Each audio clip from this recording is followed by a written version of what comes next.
సిద్ధవటం మండలంలో ఆధ్యాత్మిక శోభ సంతరించుకుంది. మాధవరం గ్రామంలో వెలసిన శ్రీ భద్రావతి భావ నారాయణ సమేత సీతారాముల వార్షిక బ్రహ్మోత్సవాలకు ముహూర్తం ఖరారైంది. పరాభావ నామ సంవత్సర ఉగాది పర్వదినాన్ని పురస్కరించుకుని ఆలయంలో లగ్న పత్రికను శాస్త్రోక్తంగా పఠించారు.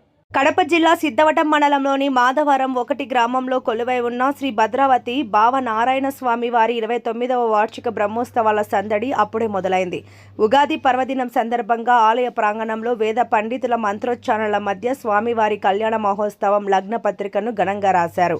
ఏప్రిల్ 26 వైశాఖ శుక్ల దశమి ఆదివారం స్వామివారి వైభవ కళ్యాణ మహోత్సవం మరియు భారీ అన్నదాన కార్యక్రమం. ఏప్రిల్ 27 సోమవారం మహా నైవేద్యాలు, వసంతోత్సవం, తీర్థ ప్రసాద వినియోగం మరియు ఏకాంత సేవ. ఈ సందర్భంగా ఆలయ కమిటీ ప్రతినిధులు శెట్టి పుత్త శ్రీనివాసులు, ధర్మకర్త మేరువ కుమార్ మాట్లాడుతూ ఏడాది 29వ వార్షిక బ్రహ్మోత్సవాలను అంగరంగ వైభవంగా నిర్వహించేందుకు అన్ని ఏర్పాట్లు చేస్తున్నట్లు తెలిపారు. ముఖ్యంగా పద్మశాలి కుల బాంధవులందరూ భక్తులు పెద్ద సంఖ్యలో విచ్చేసి స్వామివారి కృపకు పాత్రలు కావాలని వారు పిలుపునిచ్చారు. ఈ కార్యక్రమంలో ఆలయ కమిటీ సభ్యులు, గ్రామ పెద్దలు మరియు భక్తులు ఉత్సాహంగా పాల్గొన్నారు.